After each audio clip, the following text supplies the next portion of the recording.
Hello guys, welcome back to my YouTube channel. This video details the fundamentals of Topcon Magnet Fold software for static data processing for cadastral mapping. This video is designed to be a simple introduction to the software, making it ideal for beginners who are new to this type of survey work. Topcon Magnet offers is explored as a powerful tool for cadastral surveying. This video demonstrates how the software streamlines workflows and enhances accuracy for professionals in the field. We start by launching our software. Upon launching the Topcon Magnet software, a startup pop-up is displayed. It gives us three options: one that is creating a new project, opening a recent project, or opening an existing project side by side. For the purpose of the video, we'll be creating a new project where you can store all our files in one place. So we start by populating our properties for creating a new job. We enter our project name, that's any name you want to use to name the project. We head over to our job location. This is the directory for which to save our file. This displayed is the default one. You can click on browse to create a new directory. We go on ahead to create or name the surveyor who is creating our project. So in this box you can enter your own name, and there's a display for the date and time for which the project was created. You can populate our data with any comment that will help in the near future. But for the configuration type, it's GPS, GIS, GPS, and a whole lot more. But for the purpose of the video, which is a static post-processing video, we will select our differential GPS option. We click on to next for and display proper options. This usually is left on default. We head on to our next to set our coordinate system tab. Make sure to set the appropriate coordinate system. For our case, we are using a local coordinate system, that is the Ghana National Grid, with its projection datum as the War Office. We head over to set our Jordan height, which we select our EGM 2008, and for our coordinate type we select our grid.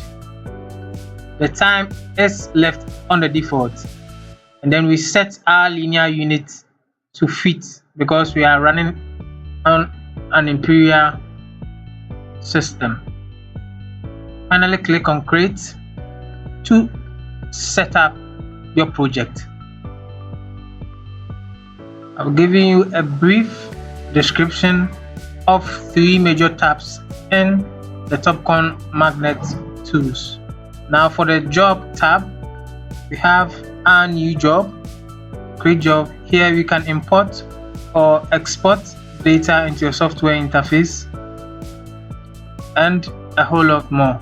There's an option for our job configuration, where the various settings which we did initially can be accessed.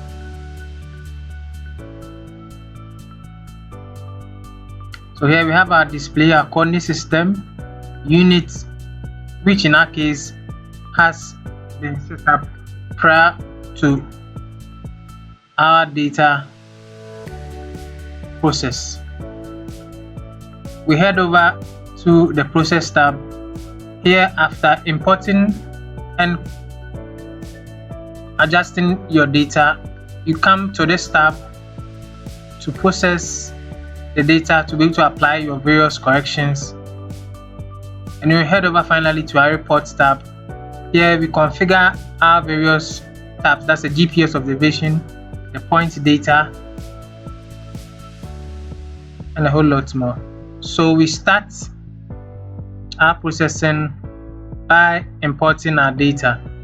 Mind you, there are two ways of importing data. You can click on the import button and then navigate to your file or your folder directory, or you can simply drag and drop your RINEX data into the software interface. When our data has been finally found, we import them into the software interface. Mind you, the duration it takes to import the data depends on the size or amount of data that you've imported. Now, prior to this video, we discuss the process of acquiring our data.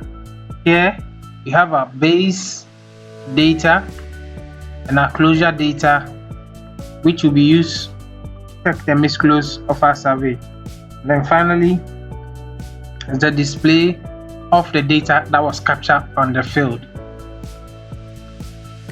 The boundary had 4 corners, so 1, 2, 3, and 4, and picked our raw data to be able to identify our access to the property, which is also very important.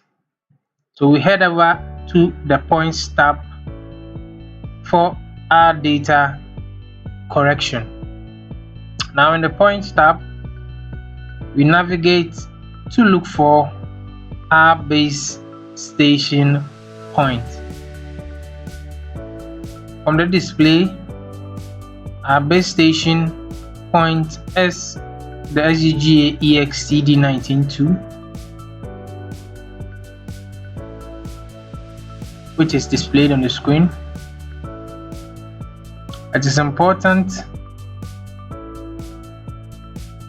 to be able to edit this data to be able to achieve our desired accuracy.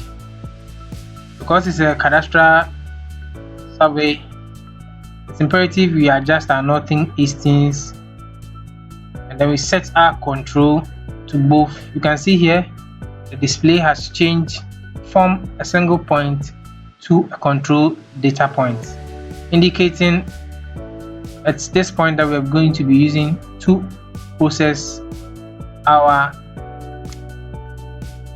survey.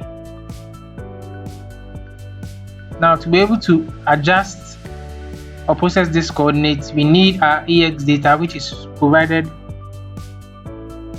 for our pillars. Mind you, the EX data is a known controls or is a known control which has its eastings and northings accurately surveyed and established. So we edit the eastings and the northings of our observed data to be replaced by our EX data whose position X and Y is accurately known. And once we've edited, you can see there's a slight shift indicating how accurate our point is displayed. We head over to our process tab, click on our GPS processing button to start the processing process. The process goes through an adjustment to correct our initial positions and then subsequently corrects them into a centimeter or a millimeter accuracy level. Upon finished processing, realize our tile lines have changed into green, indicating our points have been successfully processed. We head over to our GPS observation tab to inspect our solution type. Here we can see all our points have fixed perfectly. We can also check our horizontal and vertical positions to make sure our process data is within the misclose or the confidence interval. We zoom in to inspect our various points, and a green indication shows it has processed correctly. We head over to our Reports tab to click on our points to export our process data. This Excel is a result of the exported data we just processed, showing our corrected northings, our corrected eastings, and our corrected. We can finally see our display parameters at the top left corner of the Excel, highlighting our eastings and corrected northings. There's also a display of our point labels. We head over to display our EX data, and then we copy it into our Excel to be able to check whether our data falls within the allowable misclose.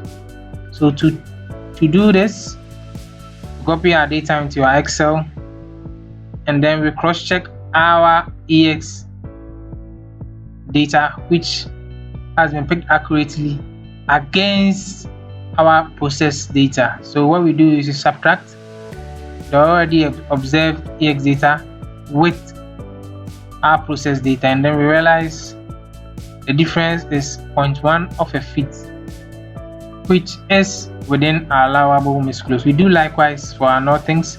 We check our EX data with our process northings, and then realize that is also within a 0.1 of a feet, which is within our allowable misclose. We then head down to inspect our observation, our differentials in the eastings and the northings. We likewise check our root mean square values for our horizontal and our vertical observation. We realize they are all also within 0.01 to 0.08 of a foot, which by our survey standards is acceptable. Upon completing all this, our point has been successfully processed. In the next video, I'll be teaching you how to use this process data to prepare a cadastral or certified plan. If you found this video interesting, like, share, and subscribe for more videos. See you in the next video. It's bye-bye for now.